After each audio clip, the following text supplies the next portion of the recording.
think the movie was #1 last weekend, so congratulations. Yes! Well, yeah, tell the story and you got to meet play the woman that was the... Who figured out the IBM and then taught herself to program the IBM and then taught all of the other women, black and white, to become computer programmers for NASA. Right. It's insane. And the woman you played died a few years ago at 98. Yes. Amazing. But her family got to see her life finally portrayed, and it's the best thing, Ellen. I tell you, we love being #1 at the box office, Wonder Woman. But the most rewarding thing about this was that we got to see it with Mary Jackson's family, with Dorothy Vaughn's family, and with Katherine Johnson and her family. And they all loved the portrayal of their family members. It was the most rewarding thing about this whole long process. Yeah. No, it's done well. It's a great movie, and I hope everybody goes to see it. And so you were nominated. You were at the Globes, and Viola Davis won in your category. Yes. And she also was great. So it was. You know what? It was we had so much fun at the Globes. I don't think I've ever been to an award show and had as much fun as I did this. Why is that? Well, I chose to wear a tuxedo. And in doing that, I was able to be freer. Less underwear. Yes.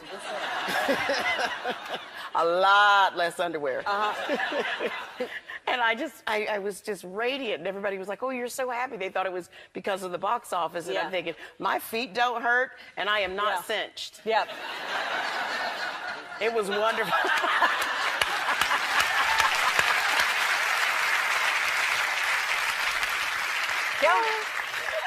You're preaching to the choir, sister. Listen, I tell you, more women need to say, you know what, we're going to wear the pantsuit. But so you had less underwear on, and and you had fun with the less underwear. I had so much fun that I bumped into Casey Affleck, and I told him, you know, I'm so happy. He said, "You look radiant." I was like, "Thank you." And before I knew it, I was telling him, you know why I'm happy? I'm not wearing all that underwear. Like, probably am speaking too much. Is that when you told him that? Is that the moment? That is. Yeah.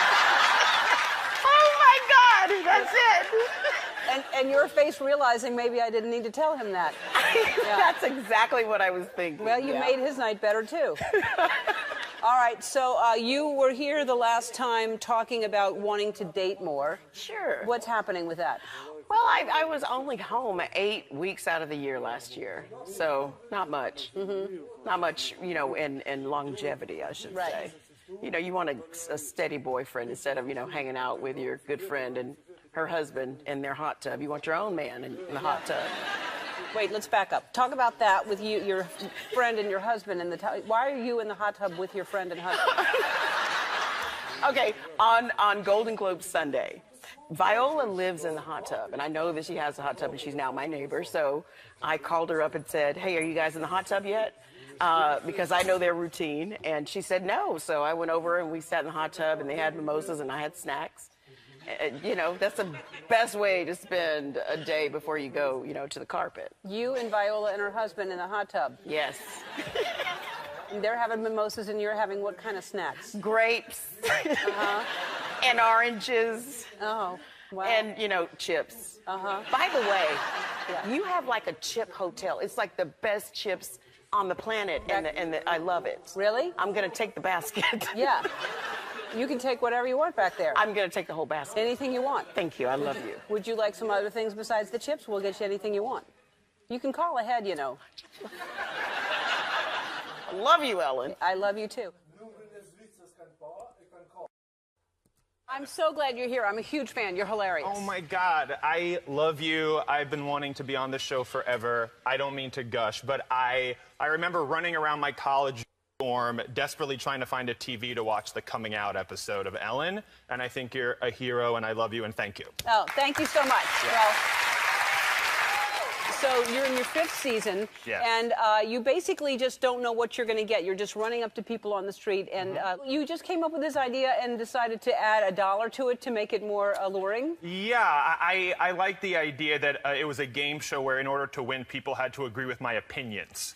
You know, a subjective game show. And I grew up as a kid watching talk shows, watching game shows, obsessed with TV and entertainment. And I came up with this character, this Billy on the Street character, who just loves entertainment more than anything and gets very angry if you don't agree with him. Right. And people seem to like that. Like, people want you to scream at them. It's very strange. Yeah, I get tweets every day, will you come to my wedding and scream at my bride?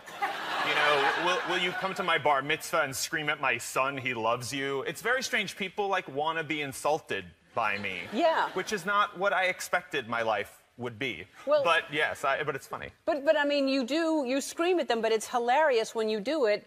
And yet they don't seem to get... Does anyone really get insulted when you scream at them? One older lady once slapped me across the face. Okay. And I loved it.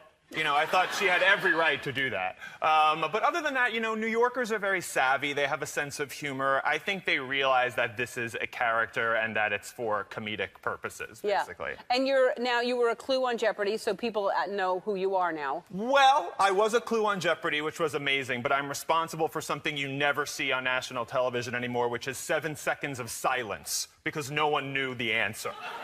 Oh, yes. I didn't realize that. Yeah. I thought they knew you. Okay, so Nicki Minaj tweeted that you're her hero. Yes, this just happened over the holidays a few weeks ago. Nicki Minaj, I guess, just discovered the show. There's a clip of me getting angry at a young lady on the streets of New York because she doesn't care about La La Land as much as I do. Right. And Nicki found this, and she wrote a very funny thing about it on her Instagram. She did say I was her hero. She also said I should be worried about getting punched in the face. So it was a little bit of everything. Right. I loved it, and I think I really want Nicki to be on the show now. Well, I bet she will, because you've had everybody. I mean, Letterman, that was hilarious. You brought on this last season, Letterman went around with you. Yeah, they said it was the first time in 10 years he'd left his studio to do something Yeah, like that. it was a big deal. But he really invented what I do, and he's one of my heroes as well, so that was amazing. And Julianne Moore, as we saw. Julianne Moore, Michelle Obama did Yeah. it with Big Bird, me, Michelle Obama, and Big Bird. Yeah. I mean, it's a bizarre show. It is, and it is. And she contacted you. We have to take a break, and we come back. We'll talk about you just went to the White House and hanging out with her. We'll be right back. We are back with Billy Eichner, and I just told him during the break, if I'm in New York, I would love to do the show with you. And you should, if you ever want to do anything with us here, we would love to send you out and do stuff for the show here. Are you kidding? I would love it. Anytime. We'll figure it out. But so you were just you went to the very last party at the White House that the Obamas had. Yep. And it's quite something, isn't it? I mean, you're online going through security with David Letterman, Bruce Springsteen, Paul McCartney, Stevie Wonder, and it was like 2 o'clock in the morning, and the president has his sleeves rolled up and a couple of buttons down, and he's like breaking it down on the dance floor. Questlove is blasting Kendrick Lamar in the White House. And there's next to a huge picture of Mary Todd Lincoln, you know, and we're all dancing together, and it's like Tom Hanks and Sarah Jessica Parker and Stephen Colbert. I mean, it's unreal. And I did get to go up to the president, and I went up to him, and, you know, I don't know if people know who I am or not. And so there was a moment around midnight. I saw there was an opening. And so I go up to him and I say, Mr. President, I'm Billy Eichner. I host a show called Billy on the Street. He's like, Billy, I know who you are. And he gets like kind of like disgusted, which I thought was really funny. And then I got to thank him. I thanked him for everything he's done for the LGBT community, and he said it was one of the things he was most proud of. And I was really happy I got the chance to do that. Yeah, we're gonna miss them. We certainly are. We're gonna miss them.